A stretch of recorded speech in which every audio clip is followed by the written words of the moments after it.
ketemu supervisor saya, dia bilang, jadi dia bilang, kalau kamu bisa S3 dengan cara yang gampang, gampang itu arti tapi tetap memenuhi S3 tentu saja, kenapa harus susah-susah? Cocok banget nih saya sama ini, cocok nih saya.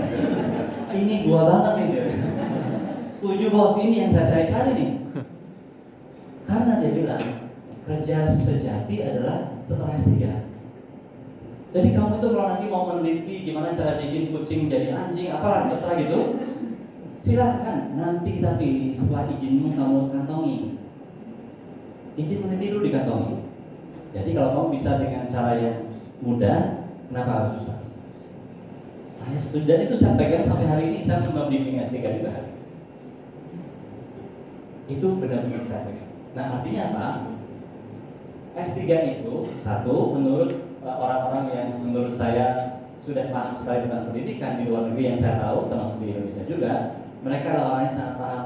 S3 itu bukan puncak tertinggi pencapaian akademik. Itu adalah fondasi yang terkuat untuk mendidik. Jadi semoga teman-teman memiliki satu perspektif yang positif tentang mendidik itu. Bukan, saya tidak mengatakan S3 itu mudah ya, tidak mengatakan itu sulit pasti. Artinya kalau kita bisa dengan cara termudah yang bisa dan mungkin, tidak harus memaksa itu. Oke? Sekarang ini, itu tadi kita bicara soal penelitian segala macam. Sekarang kita bicara soal media baru untuk. Tadi kita bicara soal jurnal segala macam, itu kita sudah paham. Ini media baru yang saya pakai di dalam mendiseminasi penelitian saya. Saya kira semuanya tahu itu ya. Jadi saya mulai dengan ngeblog tahun 2004. Sekarang yang baca blog saya sudah 1000 sampai 2000 orang setiap hari. Facebook saya mulai tahun 2008, sekarang followernya sekitar ini 11,3k. Twitter saya followernya segini. Instagram tolong @madiandi. Kalau usah di follow @madiandi. Line 7,4 dan YouTube 2, sorry salah tadi.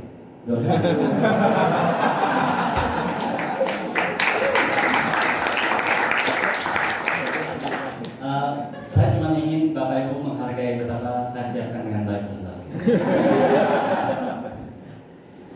Kalau udah 2,5, nggak usah di sini saya. Ngendorse saja udah cukup. Ngapain bikin honor check? Saya mau cerita lagi. Di tahun 2006 saya pulang dari Australia. Ingat ya, 2006 itu berarti 14 tahun lalu. Ketika Google Earth baru aja muncul.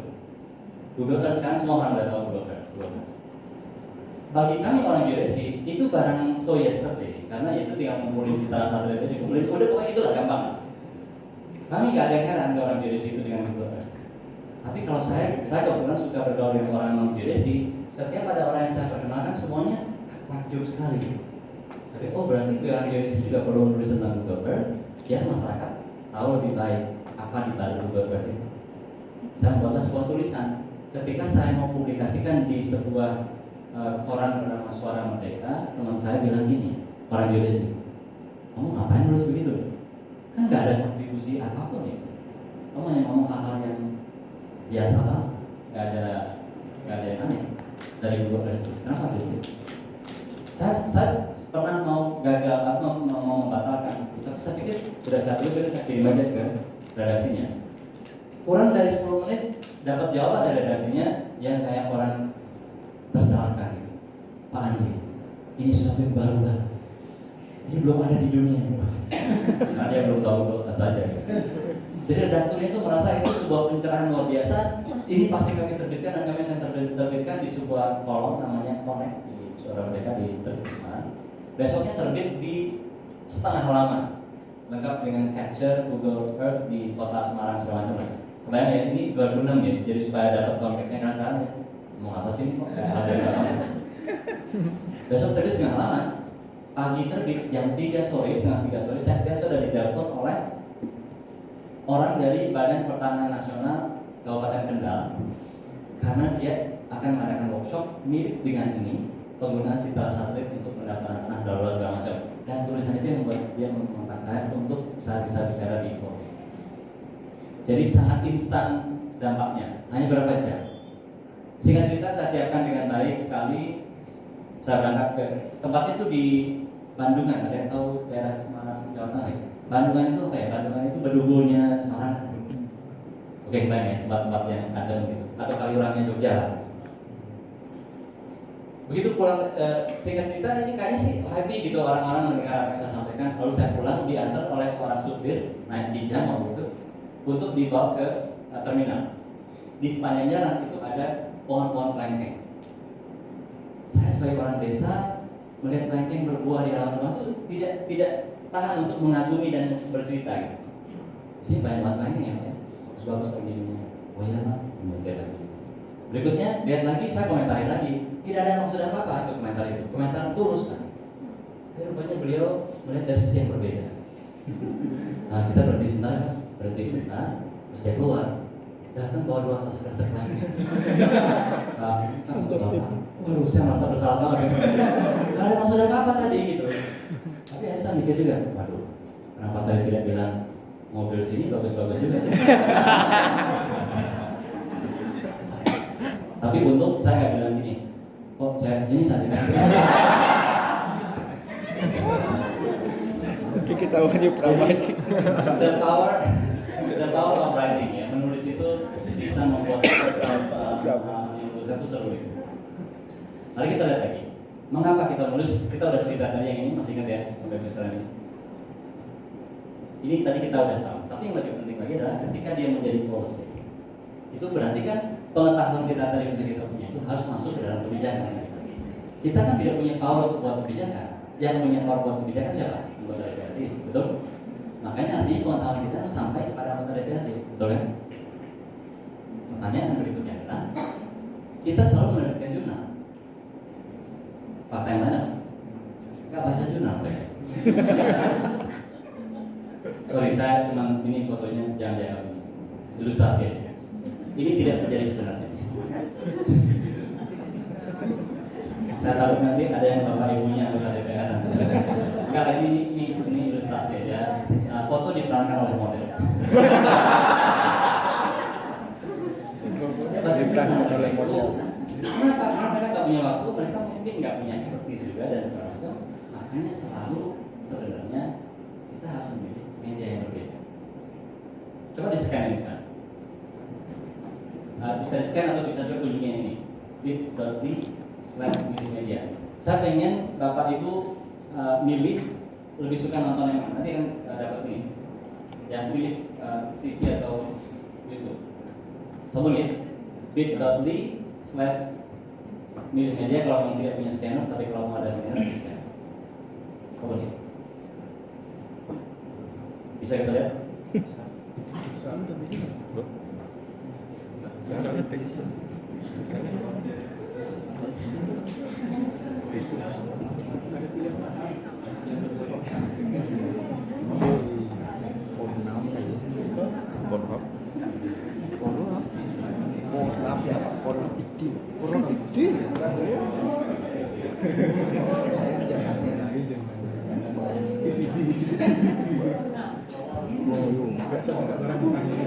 Ini sudah bernyanyikan. Nah, itu seperti ini. Gabungnya di sini. Oke, saya kira tidak ada yang terkejut dengan hasil ini. Ada. Tidak yang terkejut ya. Jujur. Ini saya gabungkan dengan saya tidak ada kemarin di sekarang proses ini. Tapi saya kagum loh, masih ada yang nonton TV di sini. Tadi waktu kayaknya loh, 10 itu kayaknya orang dia. Ada yang nama? Tadi belum? Oh TV ya? Mari kita beri penghormatan pada terima kasih. Tapi yang mau saya ceritakan sekarang mungkin lebih dari itu adalah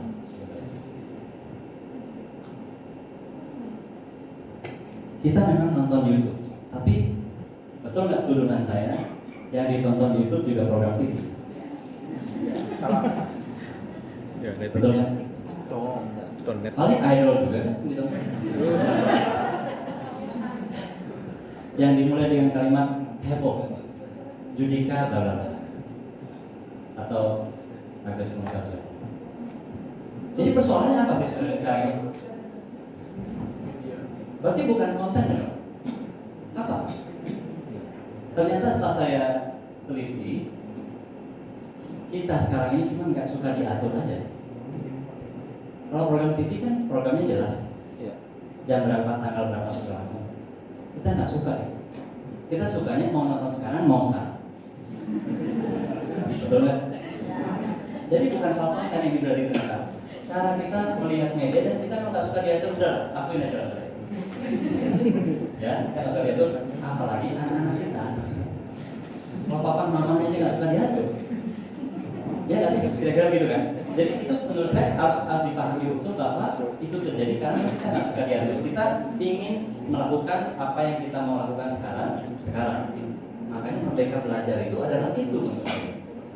Karena prinsip utama dari Merdeka Belajar adalah study has to be anywhere, anytime. Setiap orang harus merasa belajar itu bisa di mana aja dan kapan aja. Lah kita masih pakai jadwal dan absen. Itu telah melanggar prinsip nomor 1 dari Merdeka Belajar. Setuju Pak? Iya dong. Saya dari dulu mengkampanyekan ngajar online. Hari ini saya baru menang banget rasanya. Iya kan? Semua pendidikan tinggi yang keren-keren di Indonesia hari ini menyatakan ngajar online, lockdown dan ngajar online. Saya bilang, apa gue bilang dari dulu. Dan sekarang teman-teman saya bahkan dulu agak sok-sok menolak, dia bilang gini, kita ngajar di depan kelas aja, nggak diperhatiin, apalagi ngajar di kamar mandi. Saya benar juga. Tapi ternyata begitu saya coba mengajar dari kamar mandi, maksudnya dari kamar mandi, apa yang terjadi? Mereka berinteraksinya lebih hebat, lebih bagus. Karena apa? Karena orang itu satu dia anonim, bisa jadi orang tidak suka angkat tangan di kelas untuk bertanya, betul nggak? Kalau di kelas Bapak Ibu jujur-jujuran aja. Ada yang nanya 3 orang, 5 orang udah keren banget. Ya seperti tadi lah. Tapi kalau saya ngajar online berapa pertanyaannya? 27, 30 yang bertanya. Dan itu luar biasa. Kenapa? Karena orang memang orang suka anonim, dia mau diketahui. Karena masalah kita di Indonesia apa? Kalau angkat tangan di kelas itu dituduhnya ada 2, cari perhatian dulu ke dosen sama apa gitu. Dan kita juga mau gitu. Kenapa sampai orang duduk kita begitu? Karena kita juga begitu soalnya. Ya. YouTube lebih dari TV. Terima aja. Hubungannya sama kabar. Oke. Ini terjadi tiap hari. Makanya kenapa tadi saya buka kelas saya dengan teman-teman nyekan lalu voting. Kenapa? Karena biar teman-teman buka HP. Karena saya tahu anak milenial hari ini nggak mungkin berpisah dari HP-nya dari setengah jam. Betul kan? Saya tahu yang tadi itu yang habis nyekan lalu milih YouTube, sempatnya ngecek Instagram, yakin saya masih. Kalau udah ada likes-nya. Oh lumayan ada 2 likes tambahan, gitu kan? Jadi kalau saya mengatakan begini, kalau ada dosen masuk kelas mengatakan pertama kali tidak ada satupun orang yang pegang HP selama pelajaran saya, itu adalah titik mula bencana. Mohon maaf ini kalau ada yang masih begitu, ya anggap saya tidak ngomong itu tadi. Titik mula bencana adalah memisahkan anak native digital native dengan HP-nya. Itu kesalahan pertama menurut saya. Mungkin Bapak Ibu punya pendapat lain silahkan. Jadi saya fasilitas itu semua HP di atas meja on, baterai penuh. Itu perintah saya selalu. Baterai penuh on di atas meja hidup. Kamu bisa apa aja. Makanya setiap 5, 7 slide saya selalu pakai quiz. Quiz kayak tadi. Kalau quiznya saya maksud dengan ada namanya, mereka tulis nama. Kalau enggak seperti tadi. Dan tidak perlu juga kalau kita memang ingin tahu misalnya sekedar apa sih, sekedar pemilihan media tadi nggak perlu namanya juga kan, orang tidak klik segala macam dan semuanya berpartisipasi. Atau kalau saya pengen misalnya ini kalau ini uji nyali ya, menurutmu saya bilang gimana cara mengajar saya tadi, kalau berani ya. Itu saya tampilkan itu Mentimeternya namanya seperti yang tadi, dan saya tampilkan freedom, nulis kayak yang pertama tadi, yang 3 kata tadi, yang word cloud. Berani nggak kayak gitu? Saya kadang-kadang nggak berani. Masalahnya gitu dan saya tampilkan, kan itu anonim. Kalau kita berani sampai di titik itu berarti kita siap banget. Dan saya sih selalu begitu di kelas saya. Gimana menurut kamu penampilan saya tulis di situ. Dan saya harus terima, baik buruk total sih oke. Nggak pernah ada yang bilang sialan atau apa itu nggak pernah. Maksudnya paling misalnya ada yang bilang ngantuk, ya ngantuk bukan maksud saya. Tapi artinya itu memisahkan digital native dengan HP-nya adalah kesalahan pertama kaum kolonial seperti itu. Seperti itu. Saya pernah mendapat WA dari seseorang, tulisannya begini. Saya Rika dari Fakultas X Universitas Y. Ini saya sensor ya. Nomornya? Itu kan nomor saya. Ini nomor saya yang, jadi itu tidak saya sensor. Ini nomor saya sebenarnya yang ini saya tidak. Saya sudah mikirin ini juga. Tidak sebodoh itu Fergus.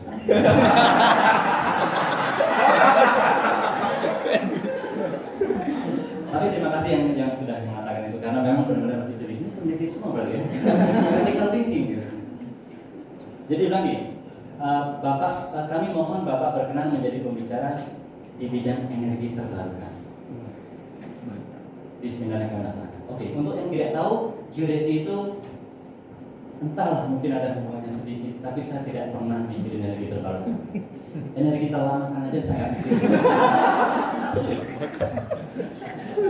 Jadi saya tuh di satu sisi merasa tersanjung, tapi kesel banget sama anak ini. Kok bisa-bisanya dia nggak tanya babi ibu, langsung minta saya jadi pembicara.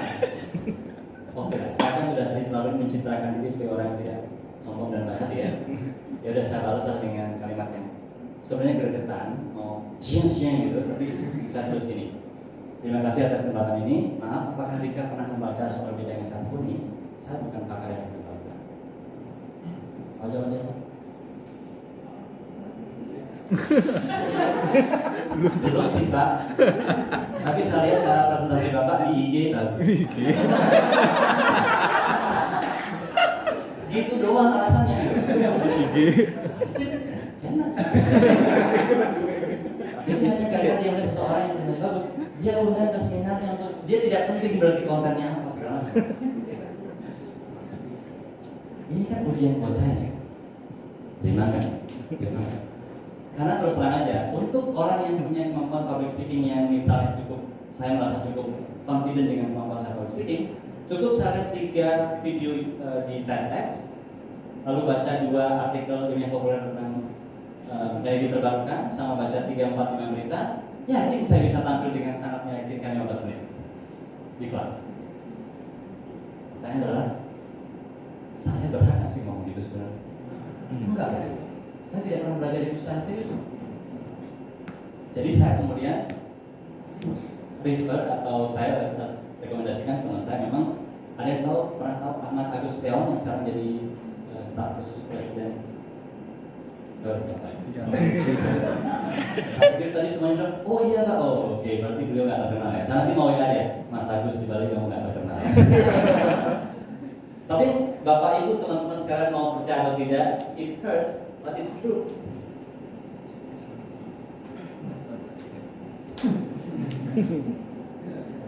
Ya kan? Di mata adik-adik kita itu, if you are not online, you don't exist. Jangankan diakui kepakarannya, dianggap ada aja enggak. Kenapa? Karena mereka mencarinya di dunia mereka. Dalam hal ini IG, Facebook, dan segala macam. Jadi artinya apa? Kalau ahli beneran nggak hadir di media sosial, maka adik-adik kita akan ketemu ahli abal-abal yang core of the core, yang ahlinya ahli itu, intinya inti, core of the core. Tahu kan itu Pak? Ya. Diam-diam penggemar gitu. Oh, jadi referensinya itu sebenarnya. Jadi bayangkan kalau semua orang kemudian ketemu, itu tidak hanya berlaku di dunia ilmiah loh ya, itu berlakunya di dunia agama, betul nggak? Kalau pemuka agama beneran nggak hadir di sosial media, maka adik-adik kita akan berburu dan kiblat atau bereferensi dengan pemuka agama apapun agamanya. Itu fakta. Jadi Bapak Ibu sekalian, kalau saya bilang teman-teman sekalian, kalau Bapak Ibu tidak hadir di sosial media, itu nggak salah dan tidak dosa, betul? Tapi bersiap-siaplah Bapak Ibu teman-teman akan melewatkan banyak sekali percakapan yang genuine, yang jujur. Karena mereka tidak bercakap jujur di depan kelas. Contohnya, kalau di kelas ini saya sebagai dosen bertanya, teman-teman sebagai dosen bertanya, bagaimana menurut kalian cara mengajar saya? Pasti jawabannya bagus. Tapi begitu kita lihat status Facebook dan IG mereka, dicari itu nanti kita di sana. Dan semua di antara kita ini punya nickname. Ada belalang sembah lah, ada kucing garam lah, ada kancil hitam, apa pun kali banyak. Tapi paling tidak kalau kita lihat itu, kita jadi oh ternyata respon genuine mereka kayak gini. Kapan kita harus memperbaiki diri segala macam. Itu menurut saya penting. Nah berikutnya apa? Penelitian kita tadi di BM pajak mulai pajak rakyat, betul kan ya? Biarpun kita, saya ngomongnya udah kayak mau jadi calon presiden aja. Maksudnya beneran ini kan? SIM Litbang apapun hibahnya itu lah. Itu pajak rakyat. Tapi rakyat tidak pernah kita laporin karena hasil penelitiannya hanya laporan penelitian atau jurnal. Yang baca jurnal berapa orang sih? Paling 5 orang atau 6 orang sama reviewernya. Ya 7 orang lah sama yang nulisnya. Kan gitu kan? Oke, itu anekdotal, tapi faktanya jurnal adalah media yang sangat elitis sekali.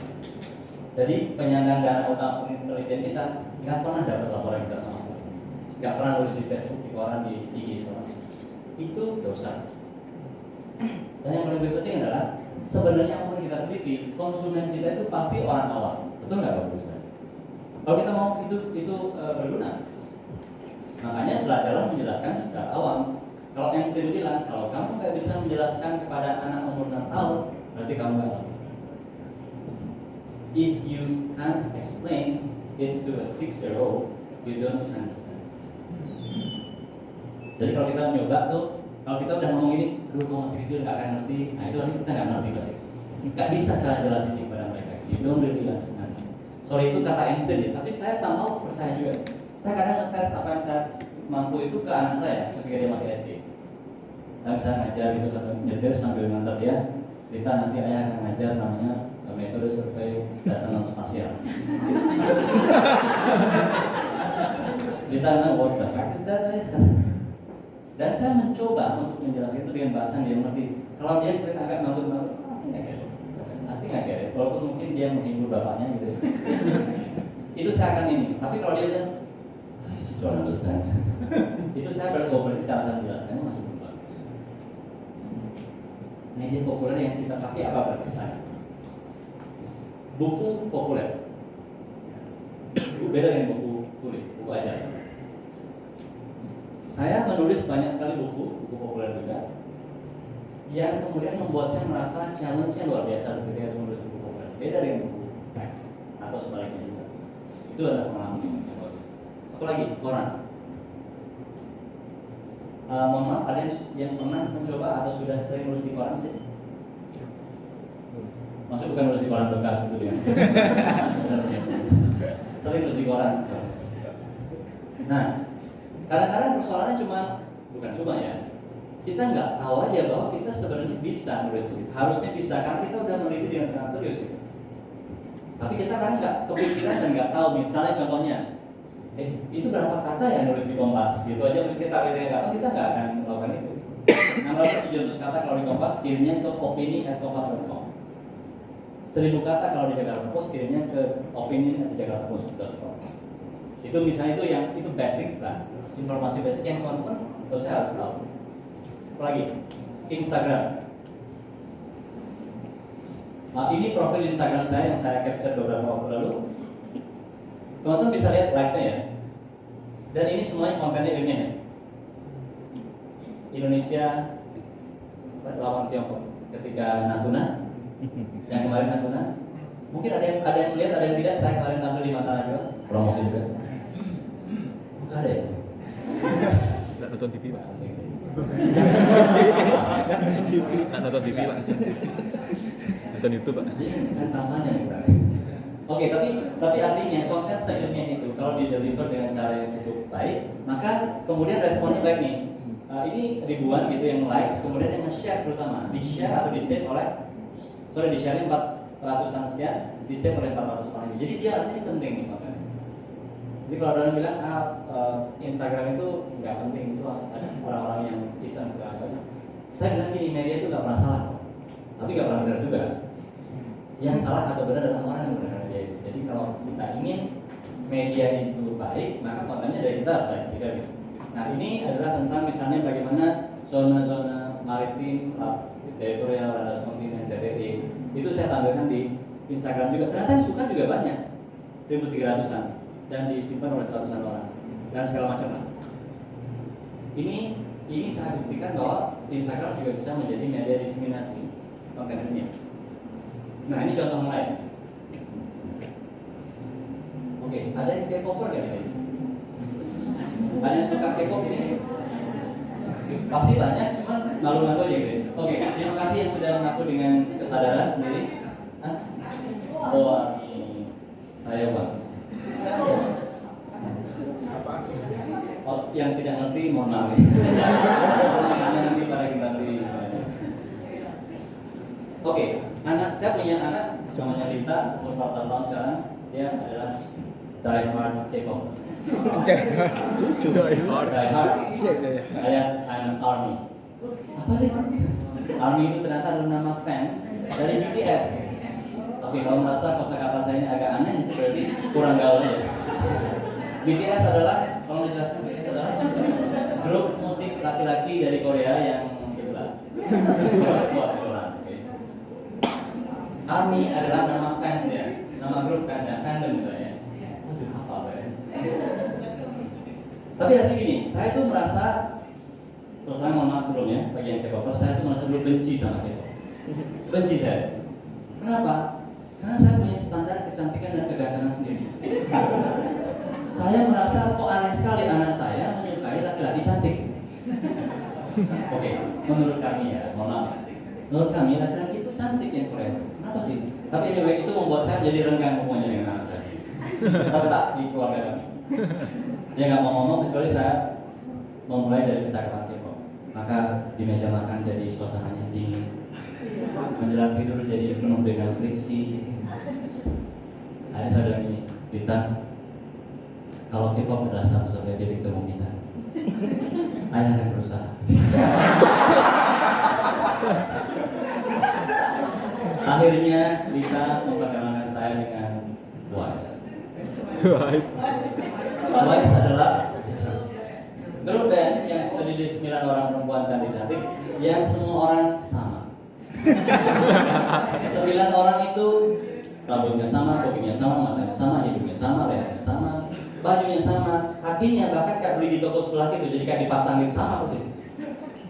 Sama saudara. Saya bahkan nggak pernah tahu tuh siapa yang mana. Tapi anak saya, dia tahu betul mana siapa. Jangan kan lihat seluruh tubuhnya, lihat matanya doang dia tahu siapa. Yang ketawa masih tahu maksud saya. Itu ada kuis yang soalnya di apps. Matanya siapa itu bisa tebak. Masa jadi tahu nggak ya? Jadi ini saya dari anak saya nggak pernah main itu. Jadi di situ saya merasa aku harusnya mendalami dunia mereka, bukan soal baik buruknya. Jadi saya coba, ya saya mendalami. Ya terus cantik juga sebenarnya. Suatu hari seorang idol atau yang dipuja-puja meninggal, namanya Jong Hyun. Sebagai orang tua yang berusaha untuk dekat dengan anaknya dan agar parentingnya jaga baik itu, saya mengirimkan pesan di grup keluarga kami. Grup keluarga itu maksudnya hanya saya, istri dan anak saya. Loh, tapi jangan salah, ada loh teman saya baru nikah bikin grup untuk menunjukkan kemesraan, dan dia bikin grup berdua. Chatting biasa. Chatting. Ini kan sama dengan DM aja. Oh, nggak masih bikin grup. Ada loh, serius ada. Grup berdua. Saya penting bikin grupnya masih ada. Baik kami gitu. Saya mengirim grup, mengirim pesan begini. Mohon ampun ini, yang mau cerita dulu. Saya dengan anak saya itu berbahasa Inggris bukan karena sok-sokan. Saya ingin dia menjaga bahasa Inggris dan saya ingin belajar juga dari dia. Jadi tidak ada kaitannya dengan ajum atau apa. Kita maju terus condolence pas ngomong. Dia jawab, thank you ayah. He committed suicide. Itu yang menurut saya itu agak khawatir. Jadi kalau seorang idol bunuh diri, jangan-jangan nanti fansnya malah itu jalan keluar, kan bahaya sekali kan. Nah lalu saya kemudian cerita segala macam, oh ini shocking what happened. I think he suffered from depression. Jadi benar-benar dia memahami itu apa yang terjadi dengan idolnya. Nah saya jawab agak panjang, saya bilang, okay, listen for all of us. There is always a dark side of people, no matter how famous and glamorous they may seem. May his soul rest in peace. Jadi saya bilang tuh kita harus hati-hati lah kita melihat dan kita pada percakapannya. Bagi saya ini adalah percakapan yang baik, bukan soal K-popnya segala, tapi soal interaksi kawan. Saya posting lah ini di Instagram. Untuk saya suka menyampaikan pesan yang positif semoga untuk saya. Dan kemudian pesan atau posting saya itu di repost oleh Dagelan. Oh, Dagelan yang waktu itu followernya 12 juta. Kebayang nggak sih kalau posting kita itu di repost oleh sebuah account yang followernya 12 juta? Itu crazy hidup kita itu. Karena follower jadi nambah, orang nanya banyak likes dan segala macam, dan semua itu followers. Para anak alat.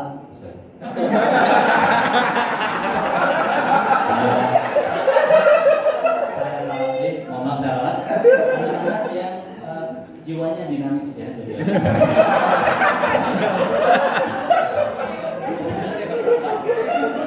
Dan semua anak-anak itu merasa saya adalah orang yang menyelamatkan dan membela. Oh ya. Apa maksudnya? Jadi dari sana mereka merasa dibela dan viral kemana-mana lah. Jadi followersnya nambah 1.700 hari itu. Likesnya jadi 10 ribuan something. Dan saya pernah dihubungi oleh detik.com. Ini masalah mereka. Pak, kalau ada semacam sorry saya nggak mau komentar soal itu, saya bukan ahli K-pop. Kan saya bukan ahli K-pop, saya tidak belajar K-pop. Tapi apa kata dunia kalau nanti saya muncul di detik.com, komentar tentang K-pop itu. Tapi ini adalah seorang wartawan yang sangat persuasif. Pak Made saya paham, Bapakku ahli batas maritim segala macam. Tapi kan Bapak adalah multidimensi individu. Jadi individu multidimensi, Bapak ayah juga, Bapak sayang juga, suami juga. Kan tidak ada salahnya seorang ahli itu melakukan sesuatu untuk anaknya sendiri. Saya tergoda. Betul juga sih. Baiklah, demi kemaslahatan umat. Saya mau diwawancarai. Dan akan muncul kemudian di detik.com berapa jam kemudian?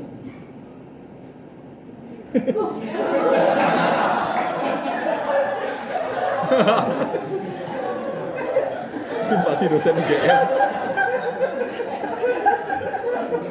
Betapa ruwetnya hidup saya setelah itu. Junior, kolega, senior semuanya marah-marah. Kamu sebenarnya ahli apa sih? Kamu telah mencoreng nama besar UGM.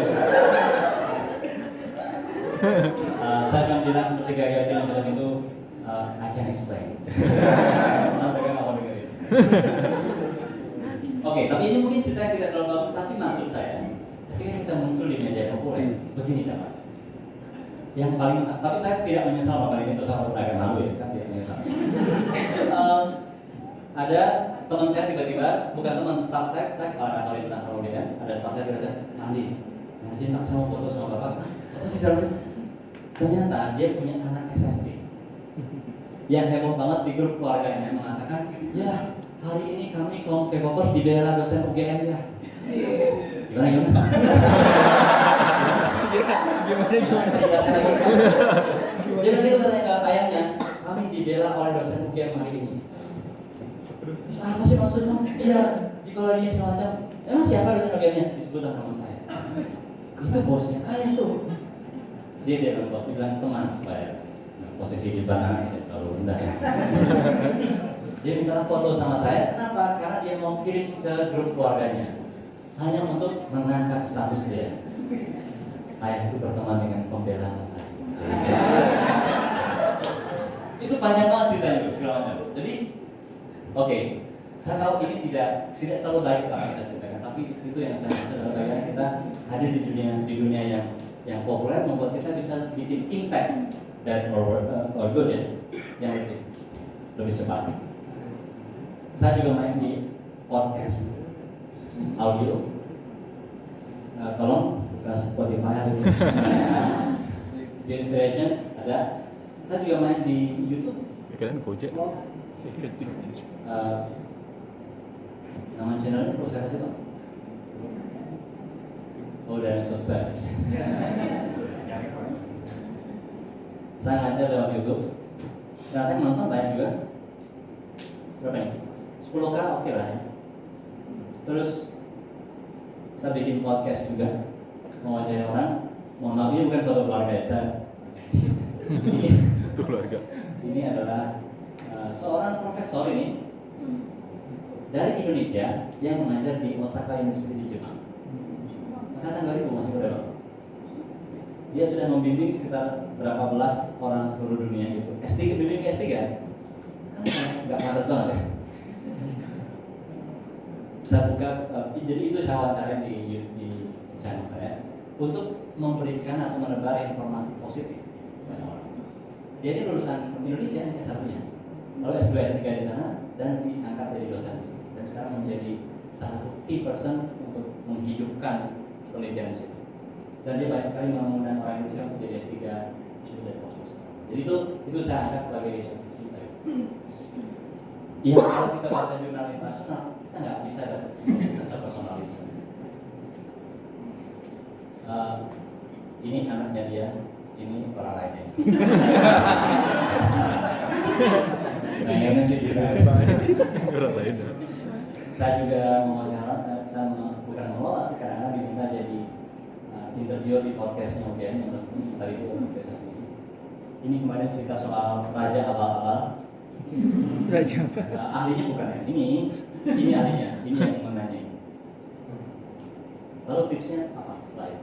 Yang kalau kita memang ingin menyampaikan gagasan kita di media non populer, pertama kita tidak boleh membaca. Coba sekarang dibaca dulu ini. Sore sekitar pukul 3:30 jalanan mulai ramai. Anak-anak sekolah nampak menat dari mobil. Mereka baru pulang dari sekolah. Sementara itu pedagang kaki lima mulai berkemas di trotoar yang sebentar lagi jadi lapangan. 1-2 ibu-ibu bekerja nampak mengantri untuk membeli tahu goreng atau pisang goreng untuk dijadikan oleh-oleh. Kalau saya tanya di kota mana nih kejadiannya? Kira-kira yang di kota? Tidak ada jawaban yang salah sih. Maksudnya kalau menurut membaca ini kira-kira di mana? Jogja. Hah? Jogja. Oke, ada yang mau berpikir yang lain? Denpasar? Yang lain?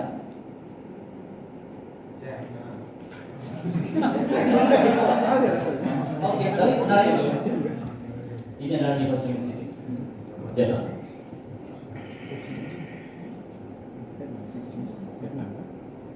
Betul kan? Ini adalah cara tidak langsung untuk mengatakan Ho Chi Minh City, Vietnam, mirip dengan kota di Indonesia. Paham maksudnya? Jadi kita tidak harus mengatakan Ho Chi Minh City mirip banget sama Jogja. Nggak harus ngomong gitu di tulisan kita. Karena itu mendikte pembaca sebenarnya. Dia akan membaca berimajinasi sendiri dengan pengetahuannya sehingga dia punya sesuatu yang lebih luas. Dia mungkin bayangkan itu seperti dari pasar, jadi kalau dari pasar berarti kalau dari pasar akan bayangkan itu dari pasar. Jadi tidak harus mendikte pembaca. Itu yang pertama. Kedua, pikiran kita ini pasti acak. Pernah nggak sih teman-teman merasa pikirannya kayak makalah gitu? Mengantar data dan enggak kan? Metode. Pasti pikirannya acak, pasti keluarnya nggak jelas, keluarnya benar-benar zet gitu. Makanya kita nulis paper lama banget. Kalau saja cara berpikir kita seperti makalah, pasti nulis papernya seperti kita ngomong. Ya nggak sih? Kita tahu pikiran kita pasti acak, makanya jangan heran kalau video muncul dari pikiran itu pasti acak. Makanya gunakanlah pemetaan diri apapun itu di kertas, tulis apapun yang muncul pertama kali tulis. Biarkan dia berserakan begitu, lalu dihubungkan satu sama lain, muncul sebagai pemetaan diri. Mainnya. Kalau main mapping dulu, karena memang semua orang itu acak. Setelah itu baru dibuat strukturnya. Dari yang acak tadi itu dibuat struktur. Contohnya misalnya ini, ada yang suka praktek IELTS atau TOEFL? Tahu bedanya TOEFL dengan IELTS? Mungkin oke. Kalau TOEFL kan biasanya question number 1, what does the woman imply? Itu kayak saya kalau dari itu kayak trauma banget. Trauma banget masa-masa berjuang untuk nyari sekolah itu. IELTS itu ada menulisnya. Tulisannya begini. Some people think old building should be destroyed and replaced with modern building. Jadi harusnya dihancurkan kota dengan bangunan tua, diganti dengan bangunan baru. Pertanyaannya biasanya, to what extent do you agree or disagree? Seberapa jauh Anda setuju atau tidak? Jadi yang ditanya memang opini. 250 kata, tips saya buat dia jadi struktur begini, paragraf 1, 2, 3, 4, 5. Berarti masing-masing paragraf itu hanya 50 kata. Betul kan? Lalu isinya adalah paragraf pertama, isinya posisi kita, kan yang ditanya setuju apa enggak. Jadi kalian pertama harus sudah jelas kita setuju apa enggak. Terkait dengan bla bla bla bla bla, saya setuju karena 3 alasan. Ketiga alasan itulah ini dan ini. Udah cukup tuh. Di paragraf 1. Jadi membaca paragraf 1 aja orang sudah tahu posisi kita, kalau dia setuju, dia punya 3 alasan. Ketiga alasan itu kemudian kita elaborasi, kita jelaskan lebih jauh. Alasan pertama, kedua, ketiga, jelaskan di paragraf 2, 3, dan 4. Bukan. Yang kelima adalah kesimpulan menyatakan kembali apa yang tadi kita bahas. Jadi membagi kecil-kecil jadi ini. Itu sama seperti makan sapi. Cara makan sapi gimana? Susah kalau kita anggap sapi itu ya. Caranya adalah ya jadikan rendang, disimpan di kulkas, kan pasti habis juga 2 bulan. Mohon maaf, dia makan sapi ya. Oke, mohon ampun ya. Oke, kita ganti babi aja. Saya biasa presentasi dijawab. Terus analogi sekarang. Contoh analogi ini, contohnya misalnya kita kalau menulis itu, kalau menggunakan teori yang panjang itu kita akan susah bakalan mengerti. Tapi kalau kita analogikan dengan hal biasa, mungkin lebih gampang dia. Contohnya apa? Misalnya tentang GPS. Gimana cara kerja GPS? Kalau jelaskan yang cara orang gede sih, pasti mumet. Saya punya cerita, pas 2 SD saya diajak oleh paman saya di Kedonganan, dari Kedonganan itu melaut. Malam-malam melaut sampai ke laut, jadi tidak ada apapun, tidak ada patok, tidak ada gapura di laut ya. Ya kan, paman berhenti dan mengatakan, ya kita sudah sampai. Gimana? Kita sudah sampai. Tahu kita sudah sampai, karena sebenarnya nggak ada patok, nggak ada parkir apa segala. Dan nggak ada sesuatu. Tahu jawaban kawan saya apa? Ya kan kemarin kita sudah di sini. Itu bahasa anonim, it doesn't explain. Kalau begitu saya tanya lagi, dia bilang gini, oke ini jamnya sama, jam 10 juga malam. Kalau kita lihat ke kanan, kita lihat bintang, rasi bintang tertentu. Dan ke kiri, rasi bintang tertentu. Kemarin persis kayak gini. Kalau kita ke kanan rasi bintang itu dan ke kiri rasi bintang yang sama, artinya kita ada di posisi yang itu GPS. Soalnya itu diganti dengan satelit. Analogi. Teknologi ya, masalahnya bagi kita. Kalau sekarang kan mulai hari ini ada orang yang diwajibkan kuliah online di tahun hujan kita menggunakan banyak sekali teknologi, tapi semuanya gratis. Jadi jangan harus sama teknologi. Masalah berikutnya adalah analogi tadi saya sampaikan analogi juga. Pernah nggak teman-teman misalnya bertanya, kan Singapura itu reklamasi pantai. Kalau reklamasi berarti kan daratannya membesar, mendekat ke Indonesia. Nanti batasnya lautnya kita lebih sempit tuh. Mungkin ada yang bertanya di laut mungkin. Kalau jawaban ilmiahnya saya akan tunjukkan aturan hukum internasional pasal ini yang arah itu. Tapi itu nggak menarik penjelasan. Saya jelaskan yang tadi. Kalau kamu tinggal di perumahan, di rumahmu, di rumah tetanggamu akan ada batas kan itu, ada pagar. Kalau kamu memperbesar rumah, pagarnya beda. Nah itu dia analogi. Saya lapor. Ibu saya itu orangnya nggak lulus SD aja, tapi sering banget bertanya. Tiba-tiba nyari Gus, Akom dan quick count. Ini nggak ada angin, nggak ada hujan ya. Telepon aja gitu. Akom dan quick count. Quick count apa? Cepat. Itu cepat. Betul. Quick count adalah yang cepat karena the key of success adalah kunci keberhasilan. Oke. Mengapa why selalu always? Karena because tak pernah never. Jadi kita tuh sebenarnya tanpa sadar sering banget melakukan itu, tapi udah merasa ilmiah aja gitu. We don't explain, we translate. Tadi bilang ibu saya, Bu, ibu kan tugasnya bikin apa tuh kalau di desa di Banjar, main lawan banyak besar atau gimana cara ibu tahu itu lawannya enak?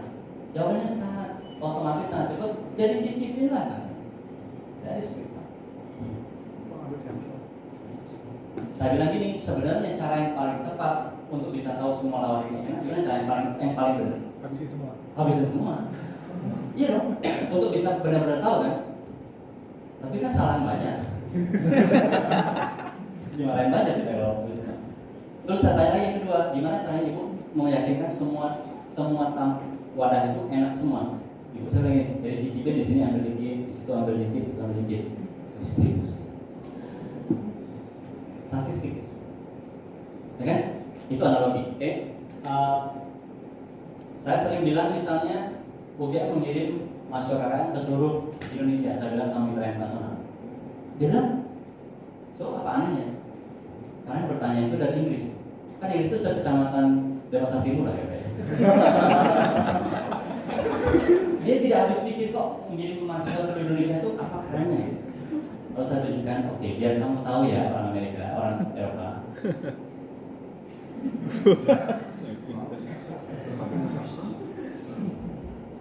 Ngirim dari Aceh sampai ke Papua, itu sama dari Irlandia sampai Kazakhstan. Kamu perlu bilang situ. Enggak gitu. Itu namanya analogi. Membuat orang jadi dong, jadi benar. Oh, mungkin repot ya kerjaan. Dan macam-macam lagi. Terus yang lain, misalnya gini. Ada yang tahu? Oke, yang tahu ini pasti generasinya generasi saya. Mohon maaf ini kurang syariah ya gambarnya.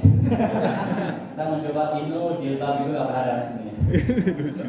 Orang menggunakan ini untuk membahas chaos theory. Ada yang dari fisika, matematika di sini, gerak Brown, segala macam chaos theory. Itu pernah ada orang UI bikin tulisan belajar teori chaos lewat goyangan itu. Ini di Kompas munculnya. Ini mengasosiasikan. Saya jadi beneran belajar teori chaos karena judulnya ini gitu. Coba kalau tidak ini judulnya, misalnya tantangan dan masalah memahami gerak chaos. Goyangannya gitu. Jadi mengasosiasikan diri dengan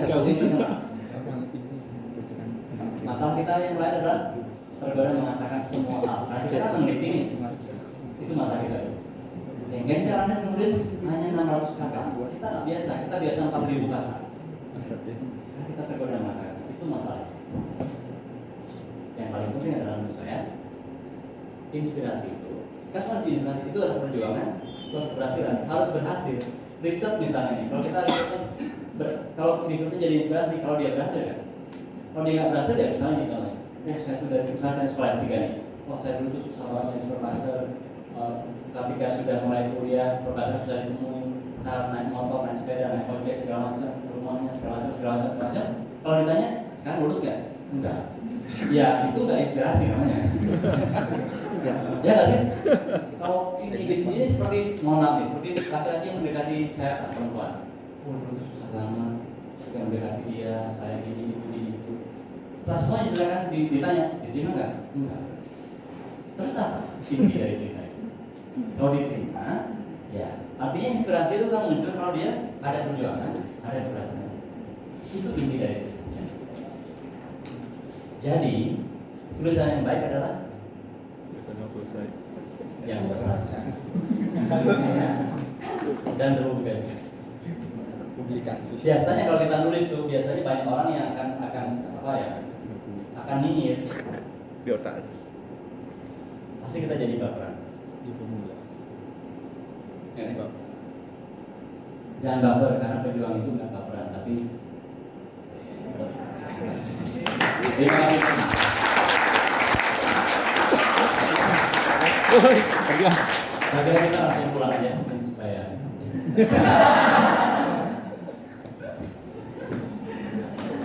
Baik, demikian tadi pemaparan tentang bagaimana upaya dari sisi ilmiah biar bisa diterima oleh kalangan khalayak ramai gitu ya. Jadi inspirasi yang luar biasa dari Pak Madiani. Mungkin kasih aplaus sekali lagi untuk Pak Madiani. Mungkin ada hal yang ingin digali lebih dalam dari Pak Madiani. Menurut persepsi Pak Madi sudah gimana teman-teman? Pulang aja. Ya tapi kalau memang ada yang nanya saya pengen salah. Masih sampai besok. Silakan, mungkin ada yang mau berdiskusi dengan Pak Andi.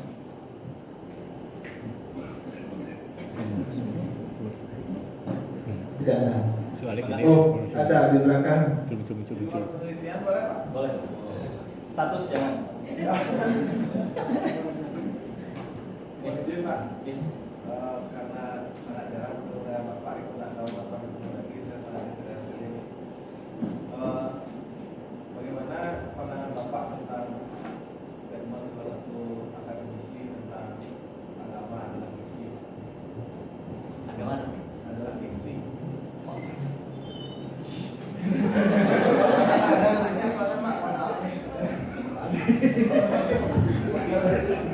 Supirnya udah siap belum? Kayaknya dia udah siap sama.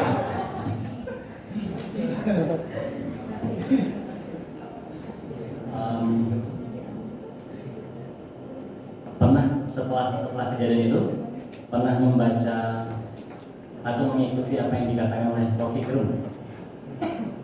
Tadi dia kan mengulas itu juga. Ini yang tentu saja bukan ahli agama, bukan ahli filsafat juga, dan percaya sekali dengan apa yang namanya konteks. Konteks berbicara.